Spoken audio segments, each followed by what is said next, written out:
সরে দূরে যাও তবে তো হবে। আমাকে দেখা যাচ্ছে তাহলে। এই দেখো এখানে ডাল ভিজিয়ে রেখেছি, আজকে একটা রেসিপি দেখাবো। সবাই জানে কিন্তু আমি রান্না করব। চলো, এই যে এখানে শিলনোড়াতে ডাল নিয়ে নিয়েছি, এবার ডালগুলোকে বেটে নেব। শুধু পাটাটা রান্না করে লাগাবি, ঘুরে যাবে।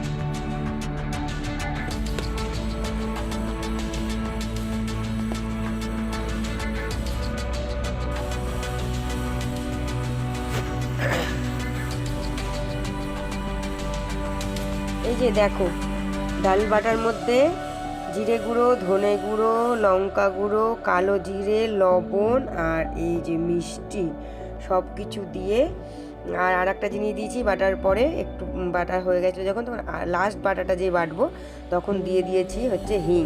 হিং দিয়ে মানে একটু বেটে নিয়েছি লাস্ট বাটটা। তো চলো তাহলে দিয়ে দিলাম সব কিছুই, হিং, ধনে গুঁড়ো, জিরে গুঁড়ো, লঙ্কা গুঁড়ো, তারপরে হচ্ছে লবণ, মিষ্টি, কালো জিরে সব পরিমাণ মতো দিয়ে এখন এটাকে মেখে নিচ্ছি ভালো করে। মেখে বাটিতে তুলে তারপরে কড়াইয়ে কষাবো, কিছুক্ষণ একটু রেখে দেবো 5-10 মিনিট, তাহলে চিনিগুলো গলে যাবে, লবণটাও গলে যাবে সুন্দরভাবে।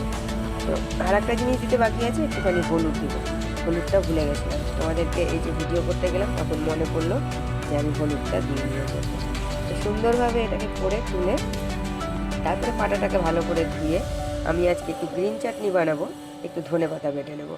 তো আজকে শুরু করলাম, আজকে অনেক দিন পর একটা বড় ভ্লগ দিব, মানে সেটা পোস্ট হবে আগামীকাল, সরি গতকাল বলে ফেলছি ভুলে। তো অনেক দিন দিইনি, তো এই রান্নার রেসিপিটা তোমাদের কাছে সাথে অবশ্যই শেয়ার করব, কেননা তোমরা সবাই জানো ধোকা বানাতে, কিন্তু আমি একটু আলাদা প্রসেসে বানাবো। সেটা হচ্ছে আজকে আমি কড়াইয়ে কষিয়ে বানাবো না, আজকে আমি হচ্ছে ইচ্ছে আছে, আবার ভাবছি ওটা না একটু শক্ত হয়ে যায়, এরা আবার পছন্দ করবে কি না। তো দেখি, চিন্তা করি, আমার ঠাকুমা না এই যে এরকম করে ডাল বেটে, হ্যাঁ, তারপরে ডালটাকে ভালো করে এরকম করে সুন্দর করে মেখে ভাত করতো, যখন ভাত যখন ফুটতো হাঁড়ির মধ্যে, তখন এই যে এরকম করে না, এইরকম এই যে এরকম মুঠো মুঠো করে ভাতের মধ্যে ছেড়ে দিত, হ্যাঁ, ভাতের মধ্যে যে এরকম করে ছেড়ে দিত, দিয়ে তারপরে এটা সেদ্ধ হয়ে গেলে তুলে বটি দিয়ে কেটে তারপরে ওটাকে তেলে ভেজে তারপরে আবার মানে মশলা কষিয়ে, আলু ভেজে মশলা কষিয়ে ঘি গরম মশলা দিয়ে ঝোল করতো আমার ঠাকুমা, মা এরকম করতো। তারপরে পরের দিকে মা আবার এরকম করা শুরু করলো। তো এরকমও আমি দুরকমই করতে পারি, তো দেখি আজকে কোনটা করি। তো চলো, তবে এই কড়াইয়ে কষিয়ে তারপরে জমতে দিয়ে এটা একটু নরম হয়, আর ওই ভাতে সেদ্ধ দিলে না ওটা একটু শক্ত হয়ে যায়। তো চলো, এটা আমার মাখা হয়ে গেছে, এবারে দেখি চিন্তা ভাবনা করি কিভাবে কোন প্রসেসটা আজকে করি। আজকে ইচ্ছে আছে কড়াইয়ে কষিয়েই করব, কারণ আমি একজনকে একটু খেতে দেব, সে হচ্ছে একটু বয়স্ক, মানে আমি জেঠি জেঠি বলি, তো সে হচ্ছে একটু বয়স্ক, তো মনে হয় শক্তটা খেতে পারবে না। তো আমি ভাবছি কড়াইয়ে কষিয়েই আজকে করি, তারপরে অন্য আর একদিন যেদিন করব সেদিন যেরকম মা ঠাকুমা ওই আগের প্রসেসটা বললাম, সেই প্রসেসে আমি আর একদিন করে তোমাদের সাথে রেসিপিটা শেয়ার করব। তো চলো ডালটা বাটিতে তুলে একটু রেখে দিই, রেখে দেওয়ার পর তারপরে কষাবো। এই দেখো বন্ধুরা, বললাম না গ্রিন চাটনি করব, তো এখানে ধনেপাতা নিয়ে নিয়েছি, ধনেপাতাগুলোকে ভালো করে ধুয়ে সুন্দর করে পরিষ্কার করে একদম এখন বাটছি। তো শিলনোড়াতে না ধনেপাতার চাটনি আলাদাই টেস্ট হয়, কিন্তু বাটাটা এত ভালো লাগে। মিক্সিতে করেই খায় বেশি, কিন্তু মিক্সিরটা না সেরকম টেস্ট আসে না, একটু জল জল জল জল ভাব থাকে তো। আর এটা দেখো একদম এত সুন্দর হয়েছিল, এত মসৃণ বাটাটা হয়েছিল কি বলবো। আর এখন তো পাটায় বাটা উঠে গেছে, তবে আমি মিক্সিটা আছে, কিন্তু ভাবলাম যে একটু পাটাতেই বাটি, দেখি বেটে কেমন লাগে। তবে সত্যি সত্যি পাটার বাটা কিন্তু আলাদাই। ওদিকে গ্রিন চাটনি বাটাও হয়ে গেছে, আর এদিকে এই যে নিয়ে নিয়েছি এইটা মানে ডালটা বেটে যে রেডি করে রেখেছি সমস্ত মশলা টশলা দিয়ে একদম। আর এখন কড়াই বসিয়ে দিয়েছি, কড়াই গরম করতে, কড়াই গরম হয়ে গেছে, এখন তেল দিয়ে দিচ্ছি। আর এই তেল গরম হয়ে গেলে এর মধ্যে সমস্ত ডাল বাটাটা দিয়ে দেবো। ডাল বাটাটা দিয়ে তারপরে এটাকে ভালো করে সুন্দর করে আর কি কষাবো।